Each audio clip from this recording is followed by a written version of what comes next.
خوش آمدید. میں ہوں آپ کے ساتھ نجم بن اسد.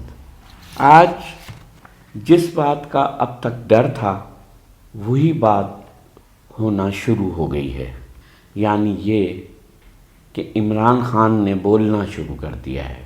اب آپ کہیں گے کہ بول تو وہ شروع سے رہے ہیں.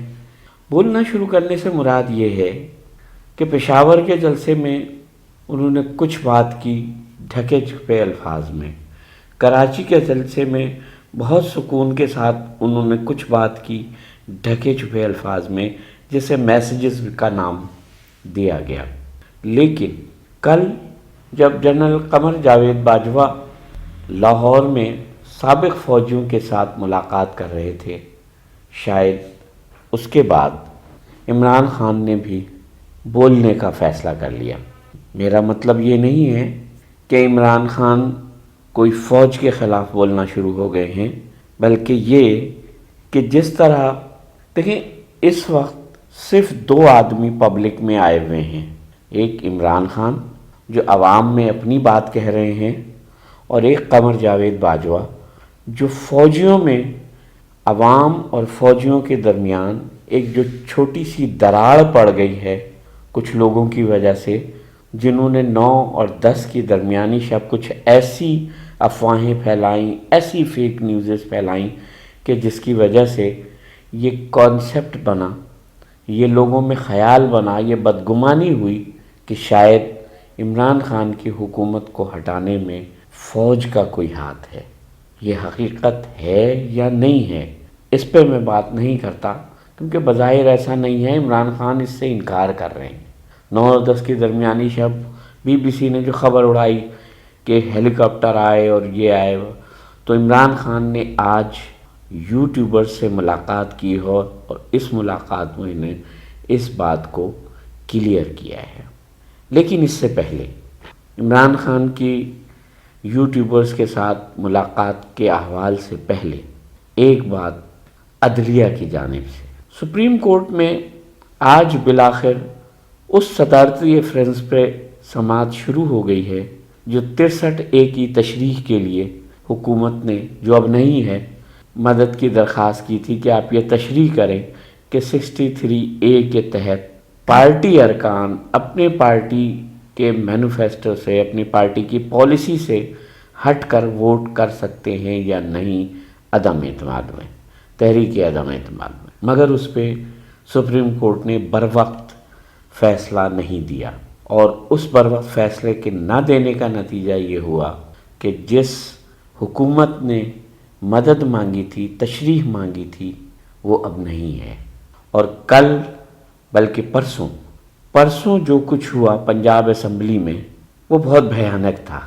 ہنگامہ اتنا شدید تھا کہ جو سارجنٹ ایٹ آرمز ہوتے ہیں اسمبلی میں، وہ ان کے قابو میں نہیں رہا، اور نتیجے کے طور پر باہر سے پولیس فورس کو اسمبلی میں بلایا گیا.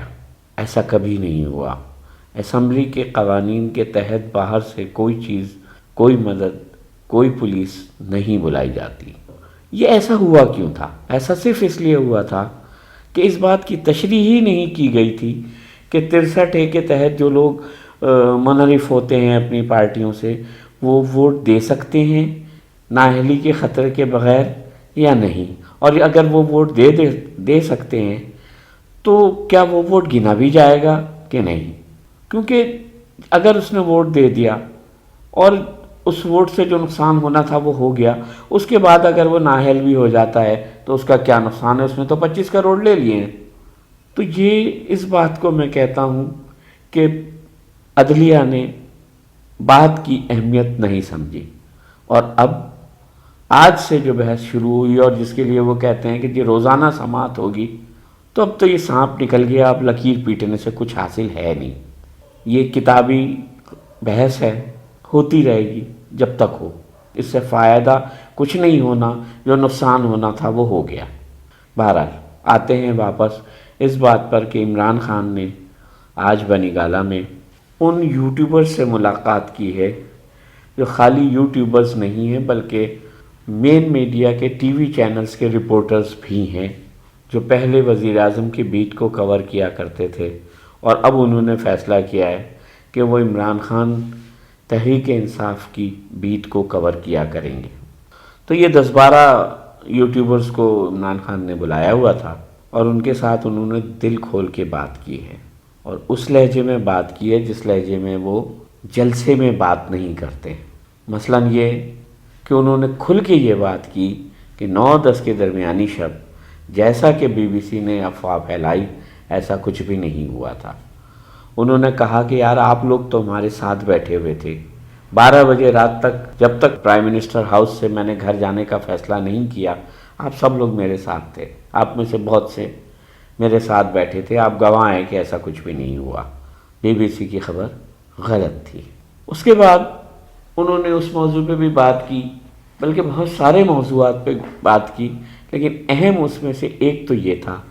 دوسرا یہ تھا کہ قمر باجوہ صاحب کے اور آپ کے کے درمیان تو بہت اچھے تعلقات تھے، کیا وہ تعلقات اب بھی ہیں؟ اور قمر باجوہ صاحب سے مراد فوج تھی۔ تو اس پہ عمران خان صاحب نے کہا کہ پاکستانی فوج پاکستان کی فوج ہے، ہماری طاقت ہے، ہم اسے کمزور نہیں کر سکتے، کسی بھی صورت سے ہمیں اپنی فوج کی ضرورت ہے۔ تو میں ایسی کوئی بات نہیں کہوں گا کہ جس سے فوج کے مورال پہ اثر پڑے۔ کہنے لگے میں وہ ایک بات بہت ببانگ دہل کہتا ہوں کہ پرویز مشرف نے این آر او دیا، ان دونوں پارٹیوں کو غلط کیا۔ پرویز مشرف ایک دوسرے کی جنگ میں کود گیا، یا اس نے کودنے کا فیصلہ کیا، غلط کیا۔ کہنے لگے میرا اس بات پہ قمر باجوہ صاحب سے اکثر بات ہوتی تھی، وہ کہتے تھے کہ یار اگر میں کہوں پرویز مشرف جو جنگ میں کودا اس کو میں غلط کہوں تو میں اپنے شہداء کے گھر والوں کو کیا جواب دوں گا؟ تو عمران خان نے کہا میں نے انہیں ہمیشہ کہا کہ آپ ان سے سچ بولیں کہ یہ جو شہید ہے یہ ہماری جنگ نہیں تھی، یہ کسی اور کی جنگ تھی جس میں ہم کود گئے تھے، سچ بولیں ان سے۔ اس کے علاوہ اور کوئی بات نہیں ہوئی۔ جہاں تک عمران خان صاحب کا تعلق ہے وہ بہت اعتماد سے ہیں، اور وہ اب بھی پر اعتماد ہیں کہ وہ آنے والے وقت میں جو جنگ وہ لڑنے کھڑے ہو رہے ہیں وہ جیت لیں گے۔ اور جب ایک صحافی نے یہ سوال کیا، ویسے تو انہوں نے بہت سارے موضوعات پہ بات کی ہے، لیکن اس میں سب سے اہم موضوع یہ تھا کہ انہوں نے یہ اعتراف کیا جب ایک صحافی نے پوچھا کہ چیف الیکشن کمشنر تو آپ کا لایا ہوا ہے سکندر سلطان راجہ، تو انہوں نے کہا نہیں یہ میرا لایا ہوا نہیں ہے، میں تو اس کو جانتا بھی نہیں۔ کہنے لگے یہ ہمارے درمیان چیف الیکشن کمشنر کے معاملے پر حکومت اور اپوزیشن کے درمیان ڈیڈ لاک ہو گیا تھا، اس ڈیڈ لاک کو ختم کرنے کے لیے میں نے اسٹیبلشمنٹ سے درخواست کی، اور اسٹیبلشمنٹ نے سکندر سلطان راجہ کا نام مجھے دیا کہ یہ بہت اچھا اور لائق آدمی ہے، یہ میرا چنا ہوا آدمی نہیں ہے، یہ نام مجھے اسٹیبلشمنٹ نے دیا تھا۔ اور یہ انکشاف ہے، یہ وہ انکشاف ہے جو اب تک کبھی نہیں ہوا۔ تو عمران خان صاحب نے اس میٹنگ میں یہ بڑا انکشاف کیا۔ دوسرے انہوں نے وہ 9 اور 10 کے درمیانی شب والے واقعے کی تردید کی، یہ تردید D G I S P R بھی کر چکے ہیں۔ تو اس طرح سے یہ بات بھی کنفرم ہو گئی کہ بی بی سی نے غلط خبر دی تھی۔ 21 تاریخ کے جلسے سے ان کو بہت امیدیں ہیں، اور وہ کہتے ہیں کہ یہ بہت بڑا جلسہ ہوگا اور اس جلسے سے تاریخ لکھی جائے گی۔ کیا تاریخ لکھی جائے گی یہ تو اب 21 اپریل کو ہی پتہ لگے گا۔ اب آتے ہیں اس بات پر کہ آرمی چیف صاحب اس وقت عوام کے سامنے ہیں۔ آرمی چیف کو عوام میں وضاحت کے لیے سامنے آنا بہت اہم بات ہے۔ لاہور میں وہ ریٹائرڈ فوجی افسران سے ملے اور سوال جواب کا ایک طویل سیشن کیا۔ اس سیشن کرنے کی ضرورت کیوں پیش آئی؟ اس لیے کہ اس سے یہ تاثر واضح ہوا کہ عمران خان کی حکومت گرانے میں فوج کی خاموشی دراصل ان کی اس میں سہولت کاری تھی، جس کی تردید D G I S P R کی پریس کانفرنس نہیں کر سکی تھی۔ سب جانتے ہیں کہ فوج کا کمزور ہونا مملکت کے مفاد میں نہیں ہے، لیکن اس وقت یہ بدگمانی پیدا کر دی گئی ہے اور قوم اور فوج کی محبت میں دراڑ پڑی ہے۔ شاید آرمی چیف اسی دراڑ کو بھرنے کی کوشش کر رہے ہیں۔ آرمی چیف نے 4 گھنٹے کے سیشن میں اس دراڑ کو بھرنے کی پوری کوشش کی ہے، لیکن کتنی کامیابی حاصل کی ہے یہ تو وقت بتائے گا۔ اگر وہ الیکشن والی بات پوری کروانے میں کامیاب ہو گئے تو الیکشن والی بات یہ ہے کہ یہ بات کہی جا رہی ہے کہ آرمی چیف نے ایک سوال کے جواب میں کہا کہ ہم جنرل الیکشن کی طرف بڑھ رہے ہیں اور اس میں مجھے عمران خان 2/3 اکثریت سے کامیاب ہوتے نظر آ رہے ہیں، اور اگر ایسا ہوا تو ہم اس بات کی مخالفت نہیں کریں گے۔ اب یہ بات کتنی سچ ہے، کتنی مڑی تڑی ہے، یہ تو بعد میں پتہ چلے گا، کیونکہ سابق آرمی آفیسرز ابھی اس پہ بات کرنے کے لیے تیار نہیں ہیں۔ سابق فوجیوں کے سامنے اپنی بات کرنا ضروری تھا، کیونکہ جنرل اسلم بیگ، جنرل اعجاز اعوان، جنرل ہارون اسلم جیسے لوگوں کے خیالات تو عوام میں پہنچ رہے ہیں اور بھی ہوں گے، اس لیے فوج سے عوام کا تعلق کمزور نہیں ہونا چاہیے۔ سابق فوجی بھی اب عوام کا حصہ ہیں، اور یہی بات بہت اہم ہے، کیونکہ ان کی تعداد لاکھوں میں ہے، شاید حاضر فوجیوں سے تھوڑی بہت زیادہ ہی ہوگی۔ آرمی چیف قمر جاوید باجوہ کا یہ ایک بہت اچھا قدم ہے، کیونکہ لگتا یہ ہے کہ ایک لاوا اندر اندر ابل رہا ہے، یہ اگر بہہ نکلا تو اس پر قابو پانا مشکل ہو جائے گا۔ عوام کا غصہ بھی بجا ہے، ان کو نظر آ رہا ہے کہ عمران حکومت ہٹا کر جن کو حکمران بنایا گیا ہے وہ ملک کے بدترین دشمن ثابت ہو چکے ہیں۔ ان کی لوٹ مار کی کہانیاں ملک کے اندر اور ملک کے باہر مشہور ہیں، اس لیے عوام ان کو قبول کرنے کے لیے تیار نہیں ہیں۔ یہ اخلاقی طور پر دیوالیہ لوگ ہیں جو حکمران بن گئے ہیں۔